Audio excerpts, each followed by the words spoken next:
Well, thank you, Mr. Chairman. Secretary, when can we expect that the State Department is going to make an atrocities determination for Sudan? I think we can note that the UK came out with a definitive statement calling atrocities in Darfur ethnic cleansing last week, and there is no shortage of information about the crimes being committed against civilians in Darfur, Khartoum, and other parts of Sudan. So when can we expect the State Department to make a determination? Senator Risch, the Office of Global Criminal Justice is actively reviewing the crimes that have been taking place in Darfur right now, and I expect that they, in the near future, will be able to make a recommendation to the Secretary. We asked them to look at that early on. We have made public statements about our concern, and we are working in Geneva with the Human Rights Council on these matters, including successfully seeking a commission of inquiry. I appreciate that. It doesn't really answer the question. Could you try to narrow that down a little bit more? You know, we know that, like I say, UK acted last week. What it seems to me we could be further along than where we are. I'm trying to be very careful as someone responsible for policy not to intervene in the legal review, but I know that Beth Von Schack and her team are closely and actively looking at this, and I'm sorry, I defer to their judgment, but I expect it to be soon. I will relay to them your concern and desire for. I assume you're interested in this also, as far as I'm absolutely interested. I, in fact, asked them to undertake this review, but just to be careful not to affect their legal deliberation. I just want you to understand it's their authority to make that decision. I appreciate that. If you pass along all of our concern, that may be helpful to you, and maybe you could get back to us with what you find out in that regard. I would appreciate it. Help me out here. How's the State Department working within the interagencies, namely with the Department of Defense and the National Security Council, to address the growing challenges, including related to our counterterrorism efforts in the Sahel and West Africa? I know you've addressed that briefly, but I wonder if you could drill down on that a little bit for us, please.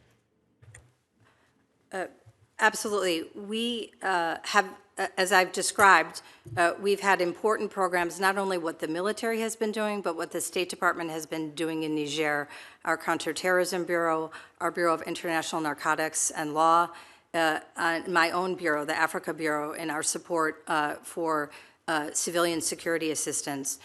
We believe we were making a very positive impact in Niger, but we have suspended those activities because of the coup, and we have told the authorities in Niger that our partnership was making a difference, and if they would like to resume that partnership, they need to make changes. Niger has a history of coups. As I described, all of the countries where coups have taken place were vulnerable because they had experienced coups before. But in Niger, they have a tradition of the military passing power back to the civilians, often within a relatively short time frame, such as 1 year. So that is what we're trying to do in order to address the counterterrorism concerns in Niger. In coastal West Africa, through the programming under our strategy to prevent conflict and promote stability, the same State Department offices I've described, as well as our cooperation with the Defense Department and the intelligence community, means we are trying to help those countries have more capability, both in the security area as well as in the governance and development area, so that they are more resilient in responding to the terrorist threat from the Sahel. How do those countries respond to you when you talk to them about the not very good situation with the coup for changing governments as opposed to a nice, clean election that the people could have a say in? How do they respond to you on that? I think it's really important that both the African Union and the regional economic commissions, in the case of West Africa, ECOWAS, very strongly believe in their protocols and in their policies and in their conduct that coups and irregular changes of constitutional order are not good for the people of Africa, and they speak forcefully about it.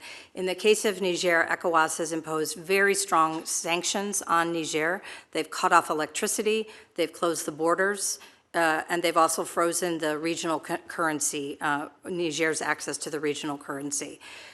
So they tell us that in Niger, for example, they call it one coup too many. So we are trying, that's why, Mr. Chairman, we were trying to respect their request to us. We were trying to support them in their efforts to advocate for democracy and our shared values. They do also, when we spoke to them about what our options are, for example, one option is to just terminate our relationship in Niger and depart. And they expressed a lot of concern about that option in coastal West Africa because, as I said, again, from their perspective, they're fighting some of our enemies, ISIS, AQ, the Wagner Group, and they would like our partnership to help them deal with those challenges. Well, my time's up. Thank you, Mr. Chairman. I've got a couple more questions, but I'll submit them for the record if that's okay. Certainly. Senator Shaheen?